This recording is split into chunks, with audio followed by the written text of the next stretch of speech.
बिजली, इलेक्ट्रिसिटी, नाम सुनते ही ना दिमाग में बहुत सारे कंफ्यूजिंग फॉर्मूले घूमने लगते हैं। पर क्या हो अगर ये सारे फॉर्मूले असल में अलग अलग हों ही नहीं, बल्कि एक ही कहानी का हिस्सा हों। चलिए आज बिजली की इसी पहेली को सुलझाते हैं। हाँ, और यही तो सबसे बड़ी दिक्कत है ना।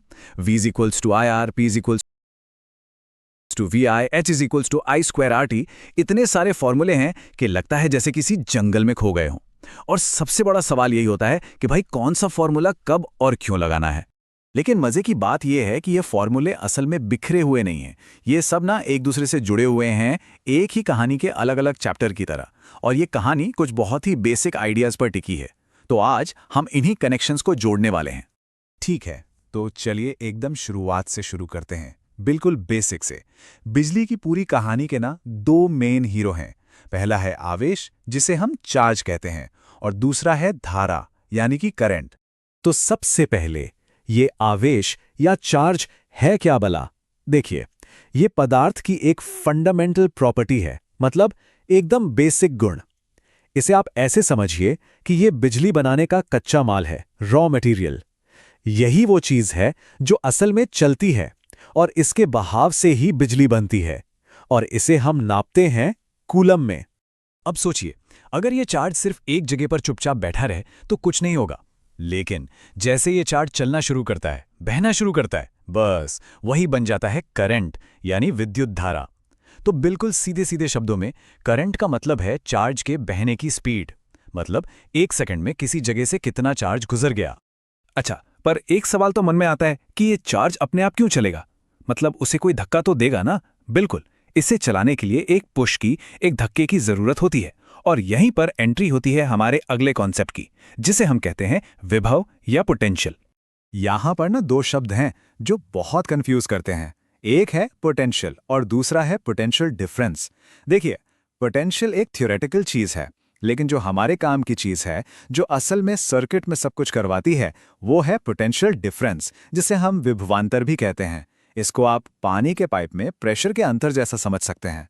जैसे पानी ज्यादा प्रेशर से कम प्रेशर की तरफ बहता है, वैसे ही यह चार्ज को एक पॉइंट से दूसरे पॉइंट तक धकेलता है। यही है वो असली वाला धक्का। तो ये धक्का आता कहां से है? जवाब है बैटरी से। बिल्कुल, सर्किट में बैटरी का बस एक ही काम है, एक मजबूत लगातार पोटेंशियल डिफरेंस बनाए रखना। वो एक तरह का पंप है जो चार्ज को लगातार सर्किट में गोल गोल घुमाता रहता है, उसे धक्का देता रहता है। ओके, तो अब तक हमारे पास क्या क्या है? हमारे पास है चार्ज, हमारे पास है उससे बहाने वाला करंट, और करंट को धक्का देने वाला पोटेंशियल डिफरेंस। लेकिन कहानी में एक विलन भी तो होना चाहिए, है ना? तो अब एंट्री होती है रुकावट की, जिसे हम फिजिक्स की भाषा में कहते हैं प्रतिरोध या रेजिस्टेंस।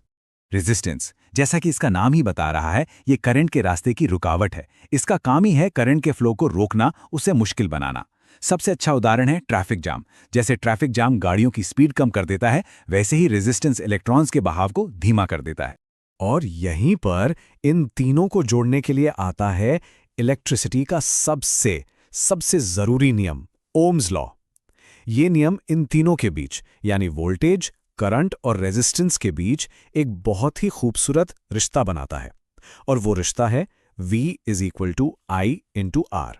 सच कहूं तो ये फॉर्मूला एक मास्टर की, एक जादुई चाबी जैसा है, जो आगे चलकर बिजली के कई दरवाजे खोलेगा। तो चलिए अब इन सारे आइडियाज को एक साथ जोड़ते हैं, देखते हैं कि ये सब मिलकर एक असली सर्किट में कैसे काम करते हैं और इनसे हीट और पावर जैसी चीजें कैसे बनती हैं। सर्किट में हम रेजिस्टर्स को दो तरीकों से जोड़ सकते हैं। पहला है सीरीज यानी श्रेणी। इसमें क्या होता है कि सारे रेजिस्टर्स एक के पीछे एक ही लाइन में जुड़े होते हैं। अब क्योंकि रास्ता एक ही है तो करंट तो सबके लिए सेम रहेगा, लेकिन वोल्टेज सब में थोड़ा थोड़ा बढ़ जाएगा। और दूसरा तरीका है पैरेलल यानी समानांतर। यहां करंट के पास बढ़ने के लिए कई रास्ते होते हैं, तो वो डिवाइड हो जाता है, लेकिन हर रास्ते पर वोल्टेज का धक्का बिल्कुल सेम रहता है। अच्छा, अब आते हैं पावर पर, जिसे हिंदी में शक्ति कहते हैं। पावर का सीधा सा मतलब है कि कोई भी डिवाइस या सर्किट कितनी तेजी से बिजली की एनर्जी को खर्च कर रहा है, बस। और इसका सबसे बेसिक, सबसे फंडामेंटल फॉर्मूला है पावर यानी P बराबर होता है वोल्टेज V गुणा करंट I। P बराबर V गुणा I। पर हमने तो पावर के और भी फॉर्मूले देखे हैं, वो कहां से आए? अरे भाई, यहीं तो काम आती है हमारी मास्टर की, हमारा ओम्स लॉ। जरा सोचिए, हमारे पास है P = V × I और ओम्स लॉ कहता है V = I × R। तो बस V की इस वैल्यू को पावर वाले फॉर्मूले में रख दीजिए, तो क्या बनेगा? P = I × R गुणा I, और ये बन गया P = I² × R। देखा, ये कोई नया फॉर्मूला नहीं है, बस पुराने वाले का ही एक नया रूप है। तो इसका मतलब ये हुआ कि पावर के ये जो तीनों फॉर्मूले हैं ना, P = V × I, P = I² R और P = V² R, ये असल में एक ही परिवार के सदस्य हैं, बस इनके चेहरे अलग अलग हैं। हमें कौन सा इस्तेमाल करना है, ये सिर्फ इस बात पर डिपेंड करता है कि हमें सवाल में कौन सी जानकारी दी गई है। वोल्टेज और करंट पता है, पहला वाला यूज कर लो। करंट और रेजिस्टेंस पता है, दूसरा वाला। है ना सिंपल? अच्छा, याद है, हमने रेजिस्टेंस को कहानी का विलेन कहा था, एक रुकावट। तो सोचिए, जब करंट इस रुकावट से जबरदस्ती धक्का मुक्की करके निकलने की कोशिश करेगा तो क्या होगा?